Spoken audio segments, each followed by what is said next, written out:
In section 1, you'll hear a conversation between a student and a lecturer all about upcoming work for the course. You have 1 minute to read through the questions.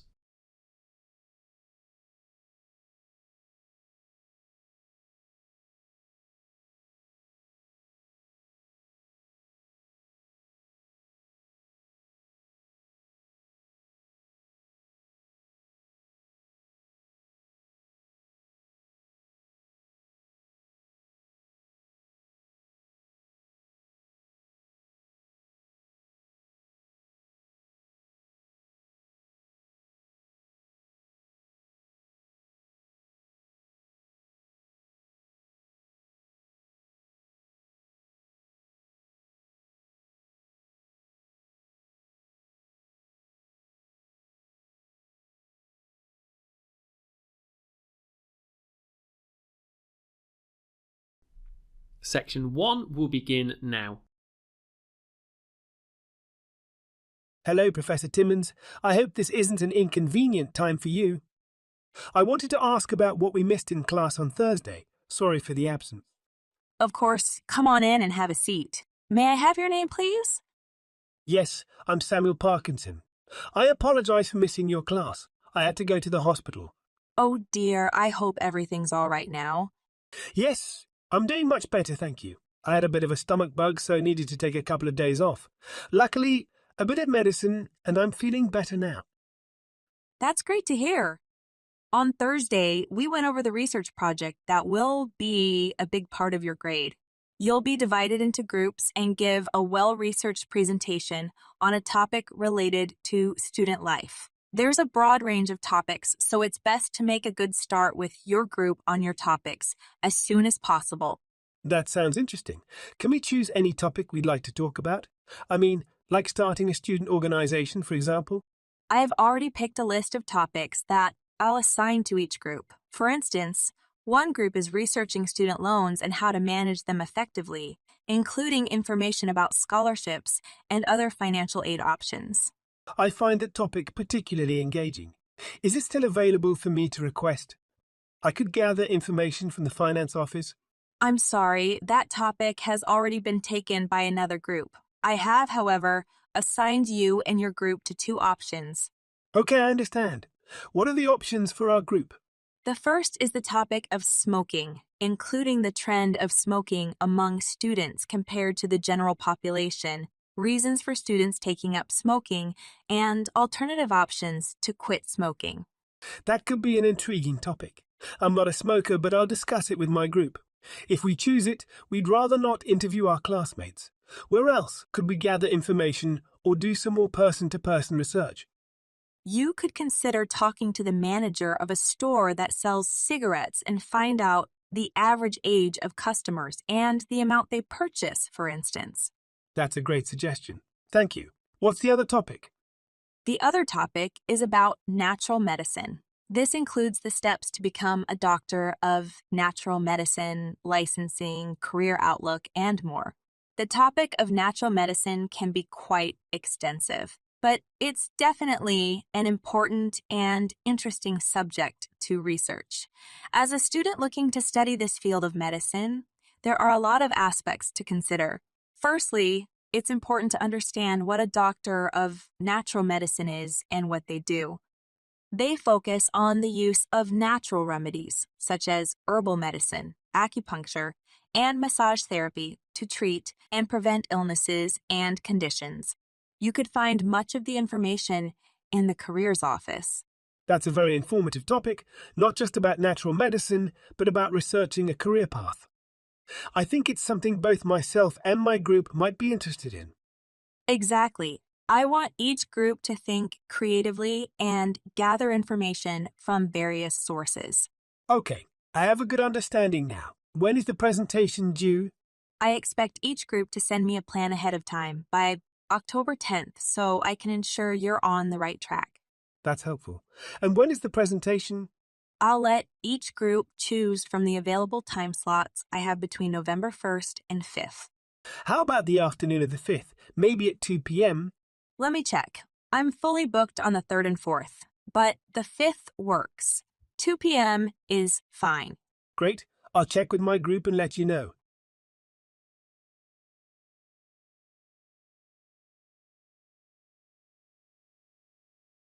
And just to clarify, what's due in the first phase?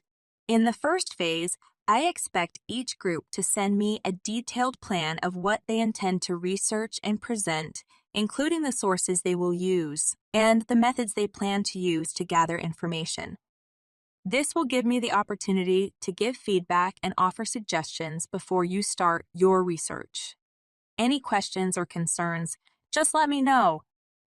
Thank you for explaining that, Professor. I'll make sure to convey this to my group and we'll get started on the plan right away. Great to hear that, Samuel. Remember to make use of the university library and the online databases as well to find credible sources. Also, don't forget to properly cite your sources using the appropriate citation format. Professor, I have a question about citing sources. How do we do that properly in our presentation? Excellent question, Samuel. Proper citation is important in any academic work, and it's essential for this project. You'll need to provide a list of sources that you use in your research and include in text citations as well. That sounds like a lot of work. How do we make sure we get it right? There are different citation styles that you can use, but for this project, we will be using the APA citation style. It's a widely used style in the social sciences, and it's easy to use once you get the hang of it. You have 30 seconds to check your answers.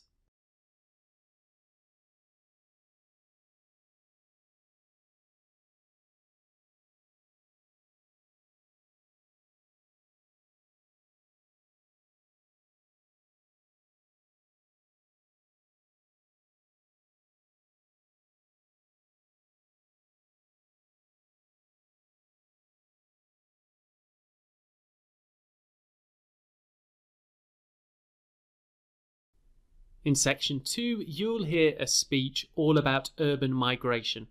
You have 1 minute to read through the questions.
Greetings.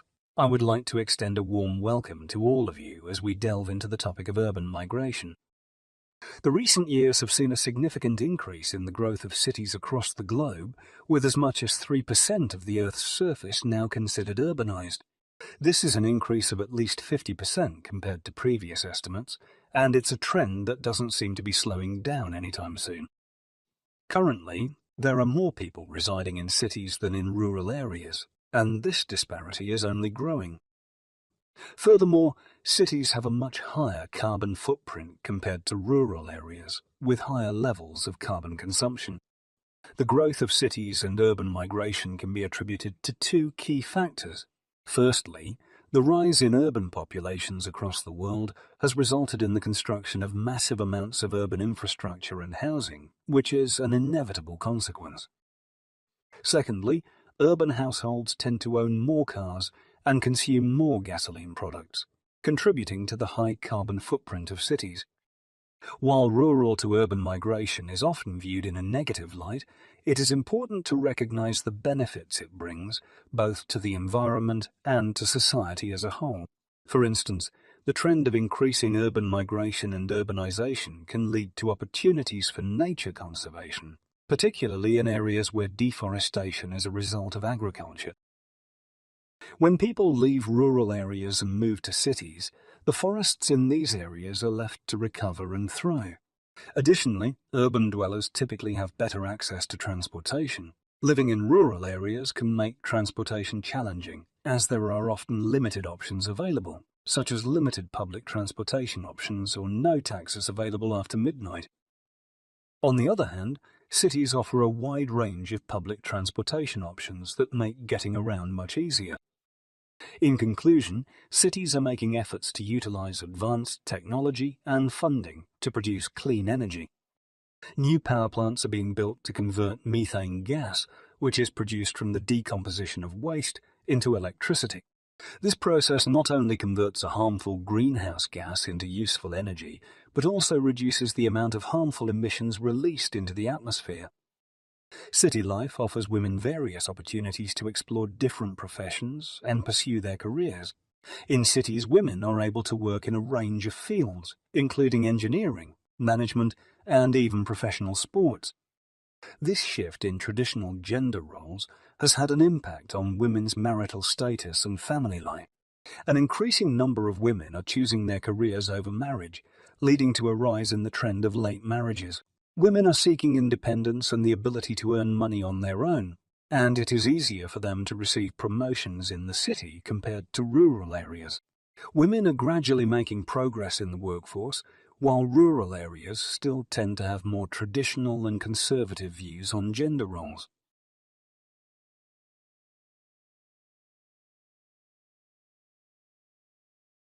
However, city life also leads to changes in the way humans interact with each other and the environment, and can result in multiple problems.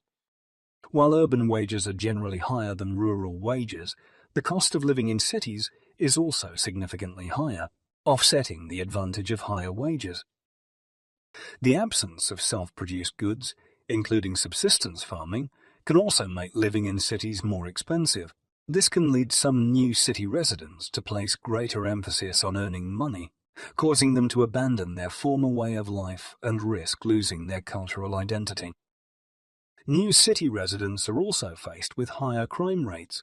Statistics show that crime rates in densely populated urban areas are significantly higher than in rural areas. For example, property crime rates in urban areas are 3 to 4 times higher than in rural communities. New residents often have to move into poor, blighted neighborhoods due to affordability, which can lead to high crime rates in these areas. This pattern is also seen with violent crimes, which are much more common in large urban areas than in other areas. This can be attributed to the high levels of poverty in these neighborhoods and the associated poor living conditions. Moreover, traffic congestion and industrial manufacturing are prevalent in urban areas, causing harm to both the natural environment and those who rely on it. Air pollution from vehicles and factory emissions negatively affects the health of many urban residents. While urban migration can stimulate the economy of cities and improve residents' quality of life through better welfare, it also leads to increased energy consumption due to the concentration of services and facilities such as education, healthcare, and technology. Additionally, traffic congestion can be a major issue in urban areas, causing stress, lateness to work, and delays in deliveries. This can also reduce the quality of life for commuters, as well as create economic inefficiency by making it harder to match workers to the right jobs. You have 30 seconds to check your answers.